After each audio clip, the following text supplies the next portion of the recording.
Bismillahirrahmanirrahim. Salatu wassalam ala ashraf al-mursalin. Bonjour mes élèves. Maintenant, on va aborder une série d'exercices concernant la leçon de proportionnalité qu'on a vue dans la séance précédente. L'exercice numéro 1, on considère le tableau de proportionnalité suivant. On a un tableau en situation de proportionnalité. On a la première ligne et la deuxième ligne. Il y a des cases qui sont vides. Donc, la première question, c'est quel est le coefficient de proportionnalité? On sait pour que on a un tableau de proportionnalité, il faut que tous les nombres de la première ligne soient, si on la multiplie par un même nombre, on obtient les nombres de la deuxième ligne. Donc, par quelle méthode on va obtenir le coefficient de proportionnalité? Par quelle case? Donc, il fallait toujours avoir deux cases qui sont remplies. Donc, on va prendre cette case. Regarde. Donc, lorsqu'on fait le départ de cette ligne vers cette ligne, par quoi on a multiplié? Par quoi on a multiplié? C'est ça le coefficient de proportionnalité. Donc, un demi, on a multiplié un demi par un nombre, on a obtenu 4, le nombre 4. Donc, on est sur le point de résoudre une équation. Donc, résoudre, c'est x. Si on pose x, donc x est égal à 4 sur 1 demi est égal à 4 fois 2 sur 1 est égal à 8. Donc, le coefficient de proportionnalité est égal à 8. Donc, le coefficient de proportionnalité, le coefficient de cette proportionnalité, le coefficient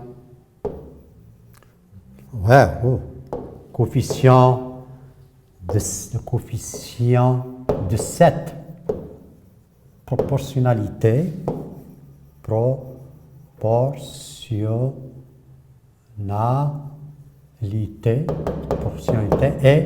est 8. C'est facilement, on divise un nombre, c'est 8. On divise un nombre de la deuxième case par le même nombre qui est au-dessus de ce nombre, on obtient le coefficient de proportionnalité. Donc, pour trouver tous les nombres de la deuxième ligne, il faut multiplier. Donc, ici, le coefficient, on l'écrit ici, on multiplie par 8. Donc, tous les nombres de la première ligne, si on les multiplie par 8, on obtient les nombres de la deuxième ligne. D'où, pour obtenir ce nombre-là,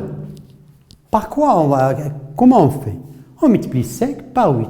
5 par 8, on a 5 fois 8 est égal à 40. Donc, le nombre ici, c'est 40. On efface ici, on l'écrit avec notre couleur. Ici, c'est 40. Regarde. Pour avoir ce nombre, donc un nombre fois 8 est égal à 32. Donc, x fois 8 est égal à 32. Donc, c'est une équation de premier degré. Donc, x est égal à 32 divisé par 8, est égal à 4. Donc, x est égal à 4 ici. X est égal à 4. Il ne reste comment on remplit cette case. Donc, ici, on multiplie 8 par 8 fois 4 sur 5 est égal à 32 sur 8 sur 5.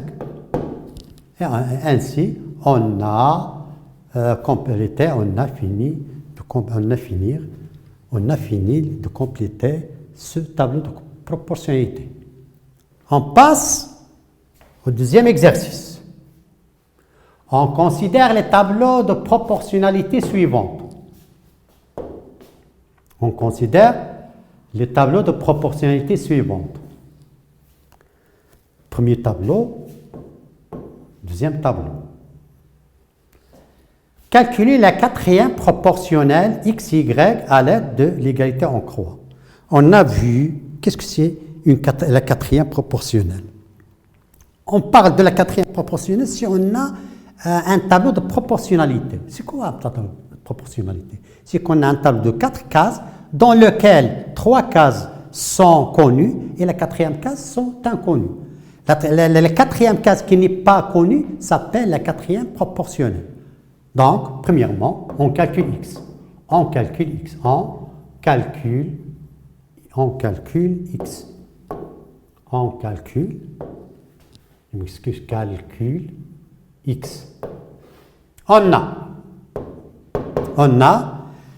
Donc, on a dit à l'aide de l'égalité, on croit. On a vu dans un tableau de proportionnalité, si on multiplie les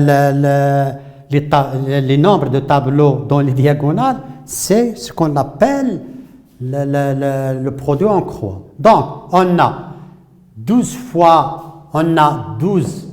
fois 90 égale à 18 fois x. Donc, c'est une équation de premier degré. On calcule x. X est égal à 12 fois 90 divisé par 18. On écrit ici, on fait la division, ou bien on décompose le nombre égal à 6 fois 2 fois 3 fois 30 divisé par 6 fois 3. On a décomposé avant de faire l'opération. On simplifie 6 avec 6, 3 avec 3 est égal à 60. X égale à 60. Donc, c'est la quatrième. On peut faire l'opération 12 fois 90, 12 fois 90, on calcule, est égal à 18, 1, 100. Puis on fait la division 2 avec 18, on obtient le même 60. Donc, la quatrième proportionnelle dans le premier tableau est égale à 60. On peut la mettre dans sa place dans le tableau, ou bien on l'a calculée. Deuxièmement, on l'écrit ici, deuxièmement, calculer Y. On calcule Y. On calcule Y. Ici, on calcule Y. On calcule Y. On calcule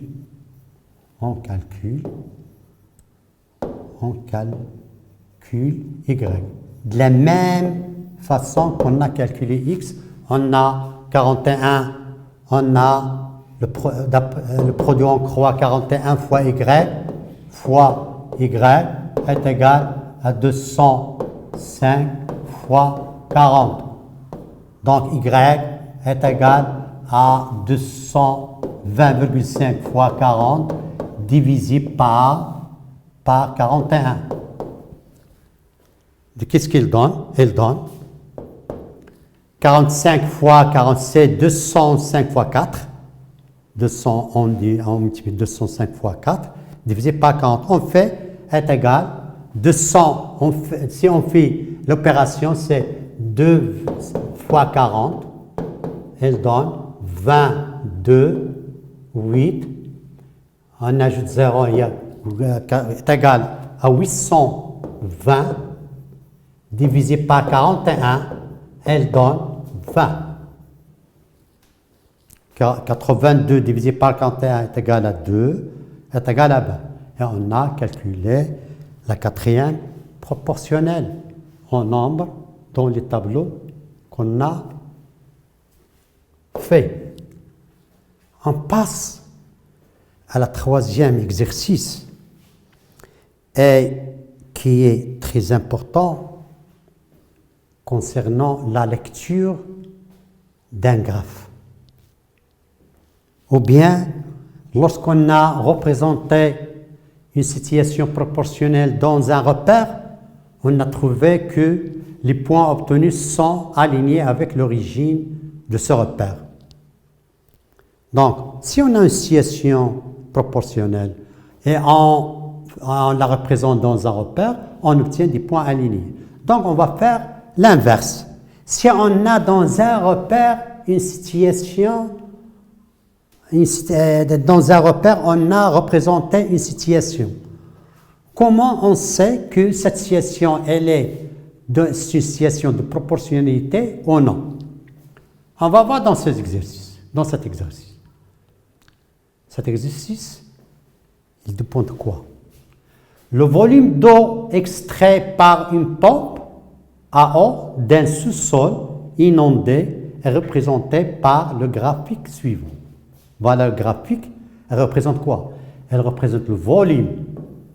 Elle représente le volume d'eau extrait, éliminé d'un sous-sol qui est inondé par l'eau, qui est dans un sous-sol qui est plein de l'eau.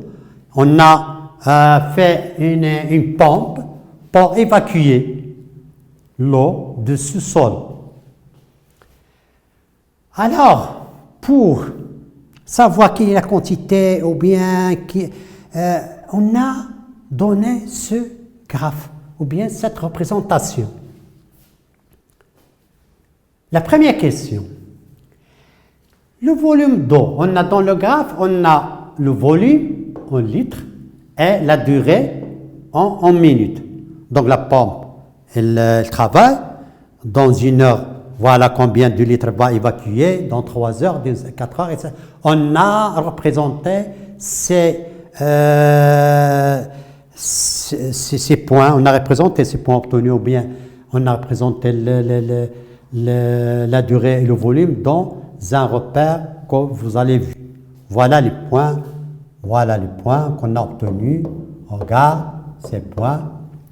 Donc la première question, le volume d'eau évacué est-il proportionnel à la durée? Justifié.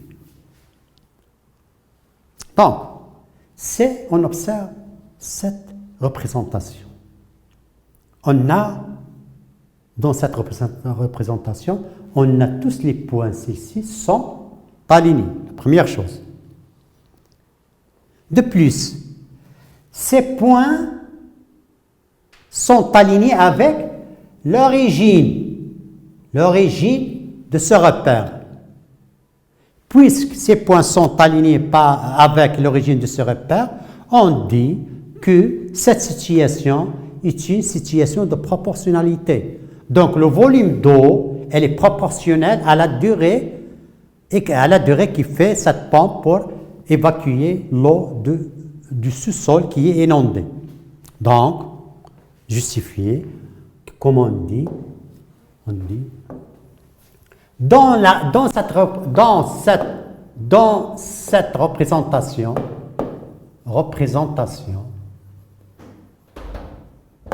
on a tous les points obtenus, on a tous les points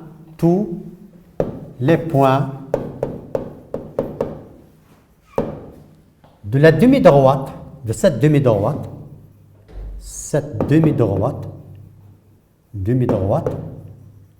comment elle est, sont alignés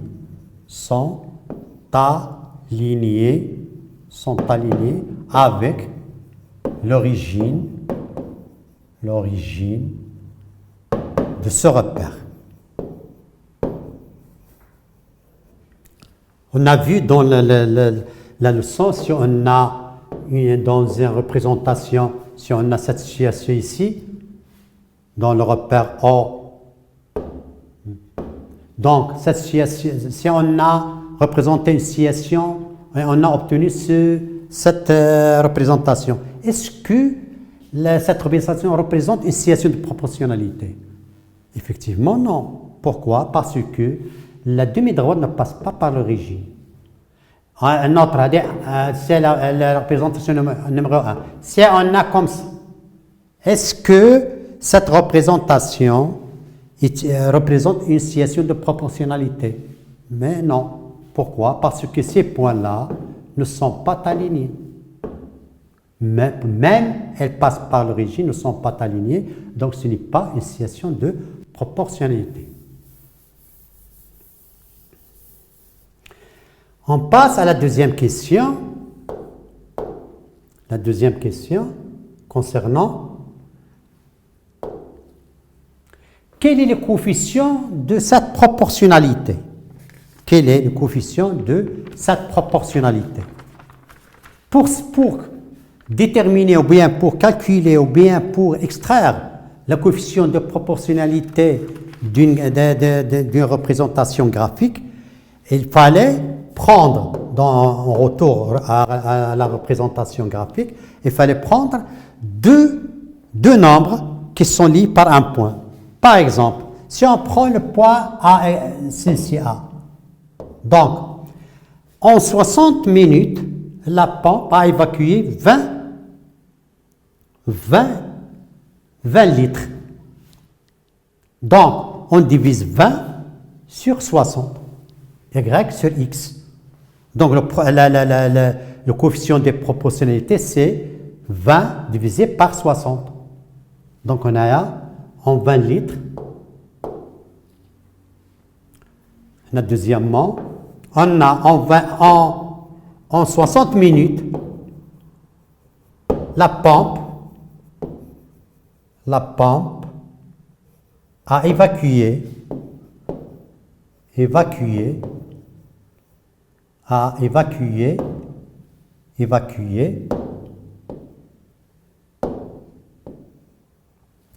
20 litres d'eau. Donc, le coefficient de proportionnalité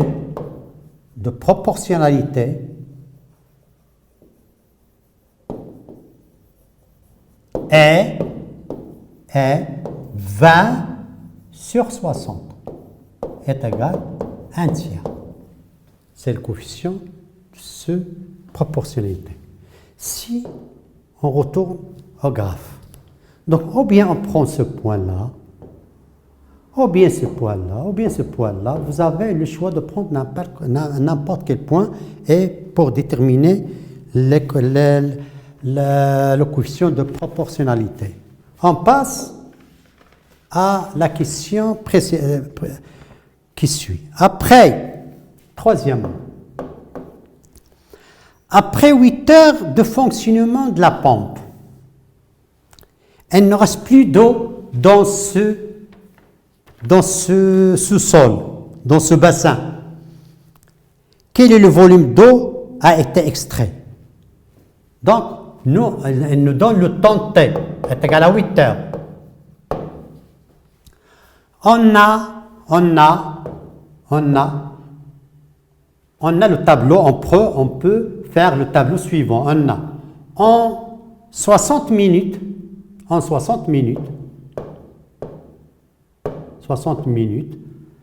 la pompe a évacué 20 litres. 20 litres. Donc, en 8 heures, combien? On donne X. C'est la quatrième proportionnelle. Donc, on est obligé de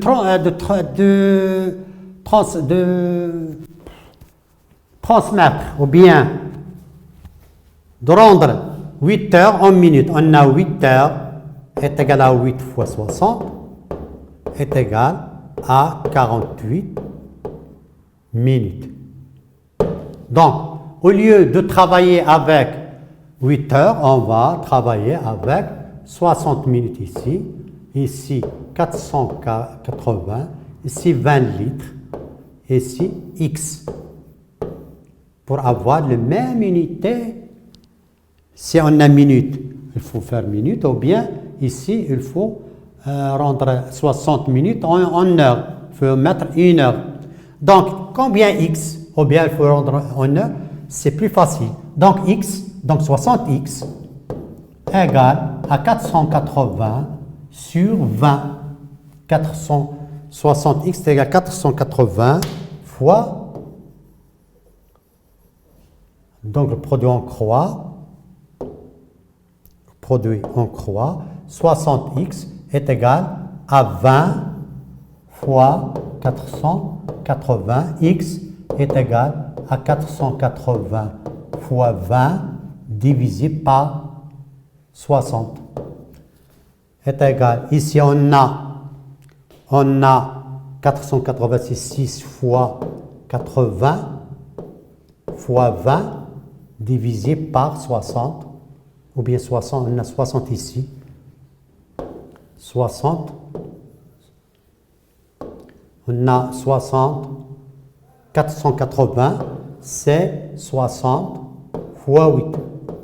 Sur 60, on simplifie, il ne reste, on simplifie. 60 avec 60, il donne x égale à 160 litres.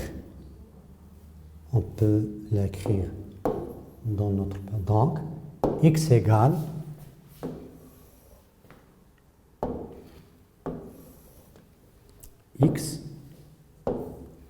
x égale 160 litres. Donc, en 8 heures, la pompe a évacué 160 litres. D'accord? On passe à l'autre exercice. On a, donc, extrait, on passe à l'autre exercice concernant le pourcentage. On a dans une école, il y a 1250 élèves, il y a 60 élèves. Donc, le nombre d'élèves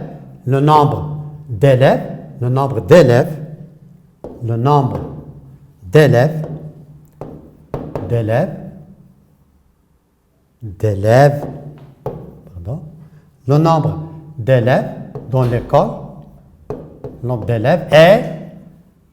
d'élèves est 1265. Les garçons, nombre de garçons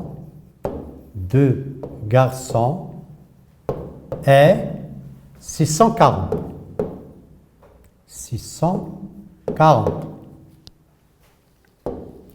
640. Leur taux de réussite, donc les garçons, le taux de réussite des garçons est 85% et le taux de réussite des filles est 80%. Quel est le nombre de garçons réussite? Pour avoir le nombre de garçons réussite, il faut toujours retourner ou bien il faut toujours se souvenir de la proportionnalité. On a 640, on a le nombre on fait un tableau de proportionnalité pour bien faciliter. On a le nombre des garçons 640. Dans 640 représente 100%. Et 85% représente X. Donc, à quoi égale X? X égale à 640 fois 85. 640, X est égal à 640 fois 644 divisé par 100. Et là, on fait l'opération fois 85, 0, 20, 22, 30, 32, 0, 32, 3, 48, 51. Donc, 0, 0, 4, 4, 5. Donc, X est égal à 544 garçons qui ont garçons. X est égal à 544. Donc, le nombre des élèves, des garçons qui ont réussi, c'est 544. Le nombre de garçons qui ont réussi. Donc, on cherche le nombre de filles qui sont réussies. Donc, le nombre, deuxièmement, le nombre des filles réussissent.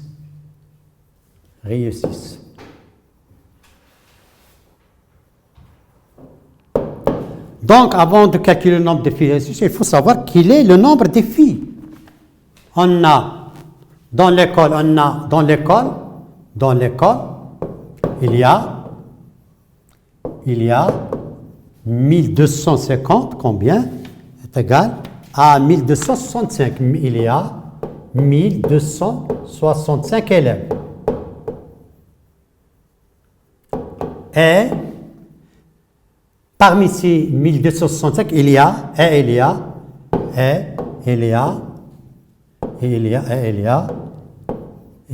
combien?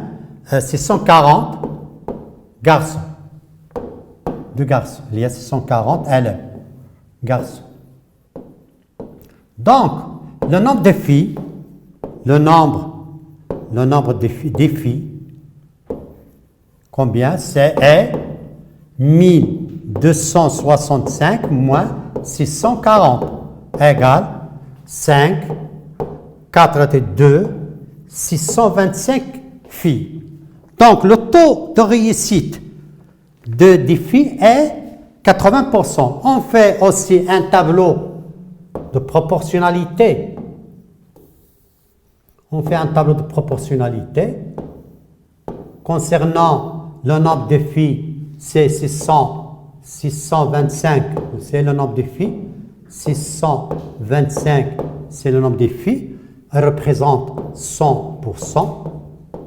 Et 85%, elle représente Y.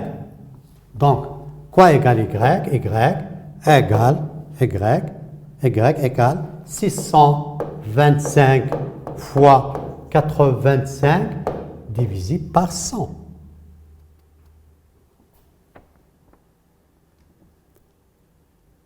« 1265 moins 1265 moins 640. 640 égale à 5, 2, 6, 625. Donc 625 fois 80. Oh, 80%. Ici, c'est pas 80, c'est 80%. Je m'excuse. C'est 80%. Donc, X égale, on corrige, X, Y égale 625 fois 80 divisé par 100. Donc, Y égale, on calcule 625 fois 80, donc 40, 4, 16, 20, 2, 48, 50, divisé par 100, c'est Y est égal à 500.